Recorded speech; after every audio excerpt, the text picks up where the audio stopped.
to talk about how to properly mod your BMW M3, specifically the E90, E92. Now, with us is Alex from Wide Open Throttle. Yeah, nice to meet you. Yeah, thank you so much for allowing us to just go over your beautiful E92 M3. No problem, thanks for having me. So I guess with the M3, it's a great platform because it's got a V8 that's naturally aspirated, it's a 6-speed manual, and it's in a coupe. And I don't think BMW is ever going to make a platform like this, if you ask me. No, yeah, I agree. Like, I mean, the cars are getting bigger, they're going like turbocharged. Cars are getting more and more. Not boring, but I mean, it's not as excited as before. I agree. Yeah, they're getting a lot less analog. Yeah, exactly. Yeah. Going back to modding a BMW M3, I think when people look at these cars, they look at their power figures. For instance, they look at their torque figures and their horsepower, and they think, okay, the M3 doesn't have enough power, I have to go right into forced induction. But you have to understand that these M3s, they're not about going to the drag strip.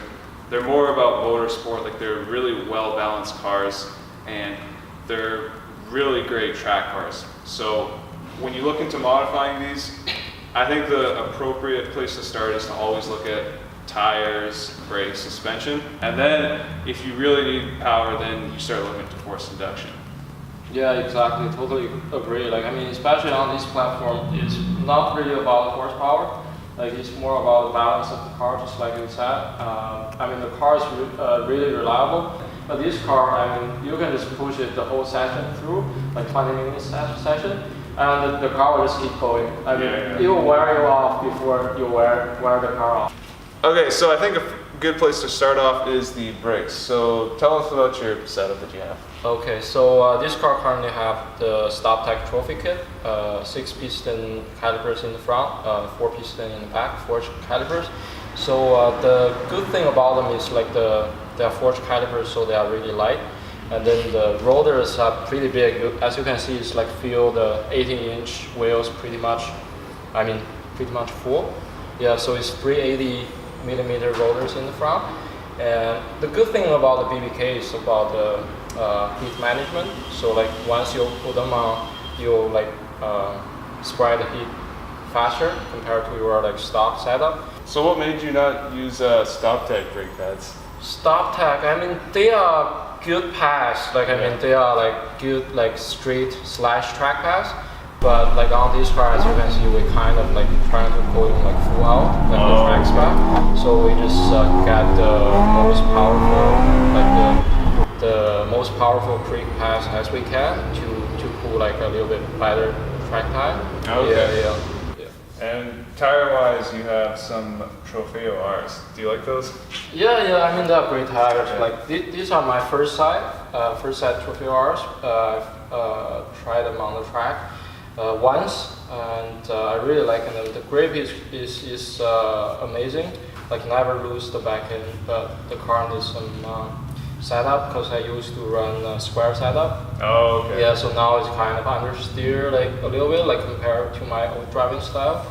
So, but I mean, the Trofeo R tires is one of the best you can get for the street legal race tires. So, are there any advantages with the Trofeo R over the like Sport Cup 2s, let's say?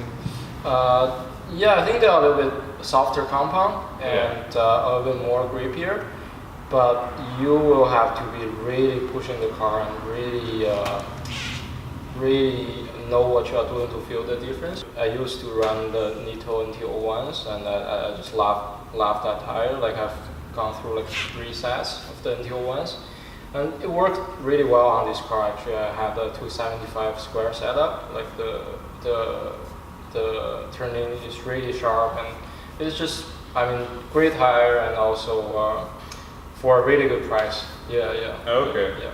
And what about the wheels? You got some, are those BBS E88s? Yeah, that's the E88 like 3-piece. Yeah. And it's one of my like favorite wheels and my dream wheels for a long time.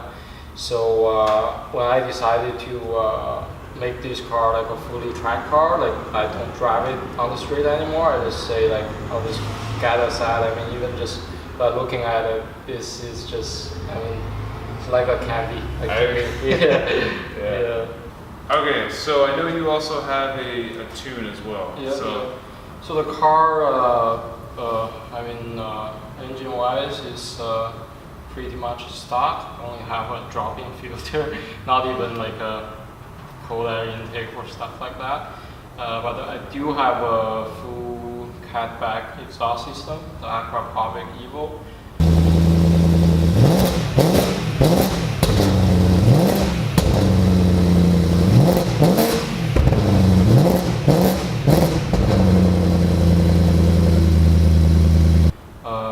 I had an Azimuth race muffler and catalyst X-Pipe before. That was my favorite setup, like sound-wise. Like that sounds like really nice. Like it brings out the V8 rumble a lot more. So you hear like the big V8, and also it sounds like a muscle car, but you can still like hear the V8. Yeah. But the only reason why I swiped them out for the Aquapovic is mainly for the weight saving. Oh. Yeah, there'll be like about 35 to 40 pounds, like just for the weight savings. Okay. Yeah, so I swiped them out, and I also have a tune, which is the BPM Stage 2 tune. That's for the catalyst or even like the half-low cast tune. So essentially, BPM Stage 2 tune like has to go with some setup, like an Aquapovic exhaust, right, where you're dealing with the resonators. Exactly, yeah. So like it's mainly, they have a stage 1, which is just for kind of like a stock tune. Yeah. And then for stage 2, you have to go either catalyst or like this one has half-low cast, like the 100 cell half-low cast, and they can work it around and give you a little bit more power. Yeah. So with the stage 2 tune, how big is the horsepower increase? It's not too much because it's naturally aspirated, right? Yeah. Like you don't get really a lot of it. But to me, it's got to be maybe like 15, 20 horsepower. Yeah. The combination of the catalyst, not catalyst, just the exhaust system and also with the tune. Yeah. Okay. Yeah. So I guess when you were looking at tunes, did you ever think like, what if I went for like a Dynan tune or any of the other companies? Like, did you ever thought, or like an ESS tune? Yeah, like to me it's more. I think to me like all those tunes are pretty similar. I mean, one will claim they are maybe 2 horsepower more than the other, but I mean to me it's pretty much the same. Yeah. What comes down is the customer service, like the BPM, like this guy was Mike, like he's really. I mean, even like if it's like 12 o'clock at midnight, like if you have problems with a tune or like anything, like you can ring him up and he'll go through everything with you. In fact, like when I was loading this tune myself, I ran into an error. Like I mean, we'll have like the cable plugged in and then computer flashing saying like, oh, don't do this, don't do that. I mean, you're scared, right? Yeah. Phone him up. He turns out it's just a bad cable. And as far as suspension-wise goes, I noticed you got some coilovers on it, right? Yeah. So on this car, we're running MCS, motion control suspension, two-way non-remote, which doesn't have the reservoirs. Only reason why I didn't go with reservoirs is the price. Yeah, it's very expensive. I don't really have the budget to go like that far, so like I just went with the two-way non-remote, which are really good. I mean, this coilovers is insane. Like before this one, I had a KW-V3, which is good, really good coilover, like for like straight slash like a little bit like a track driving. But after I switched these out on the 74s, like I gained like 2 seconds instantly, just like the first couple laps. This is at Mission. Yeah, Mission. Yeah. It was like, I mean, but the covers are still at the factory setting. I haven't like adjust them yet. Like I've already gained like 2 seconds. So like a good set of covers is really the key of like pulling fast lap times like during the racetrack. Yeah. I agree. Yeah. And also some like camber plates, like this one we're running ground control race camber plates, which give you a little bit more adjustment to the extreme side. Yeah. Like this one is running -3 front camber, which is really really a lot. Yeah. Oh yeah. All right. So I guess the last point we should touch on is just aero and just weight reduction in general. So let's start off with this carbon fiber wing you got. Okay. So this is APR GT250 carbon fiber wing, which is with a wingspan of 67 inches. That's the longer one. They have a version of 61. It looks cool, and also it's. It actually does something. It's really cool to try. Yeah, exactly. Yeah, like especially on the high-speed track, like at the ridge, when we're going uphill. What's the turn? Turn 7 or 8. Like we're going uphill, and then you're going right-hander. Like you can really feel the downforce, and I can just go full throttle there and then turn, and it's no problem. But without the wing, like I mean, I couldn't go full throttle on the uphill. Yeah, so it's really like I mean generates a lot of downforce. But on a shorter track like Mission or even on the street, it's not really like I mean functioning. Yeah, you need more drag and worse gas mileage and stuff. Oh yeah.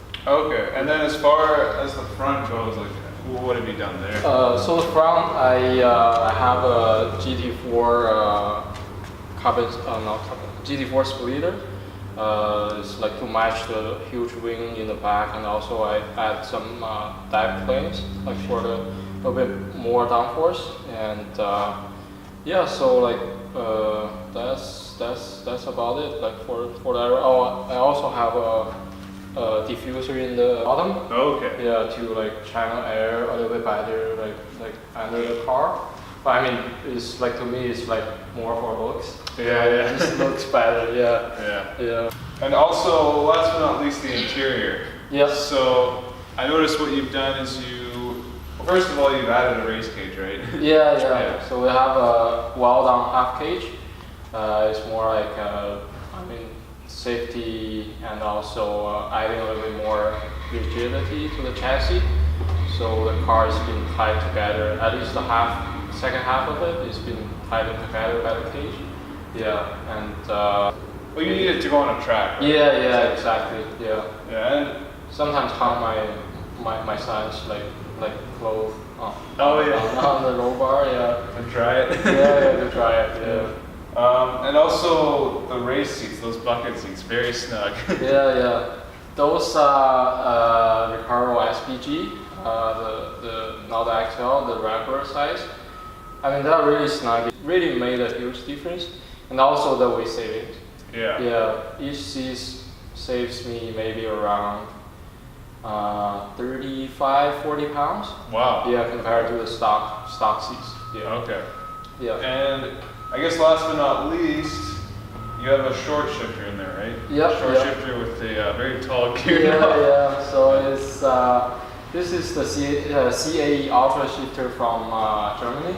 I first saw a guy named Luke. Like he has a E92 M3 GT4, like fully built track/race car, like running on Nürburgring. Like I mean, he's pulling some like insane lap times, and I was thinking like all the fast guys are running DCT, right? And after I saw this guy, I said, okay, yeah, our manual guys can do something too. And he was using the CAE shifter, and I was always like not a fan of the BMW like shifters. Yeah, very long. Yeah, very long. Yeah, a bit notchy. Like I mean, they're good for like straight daily driving, but not really precise on the track. Yeah. So I always want to do something to the shifter, and then until I found this one. So I just ordered it from I think Hard Motorsports down in Spokane, and then it came. It's just a piece of art. I just want to like put on my dining table, like in the center of my dining table, and stare at it, right? Yeah, and then like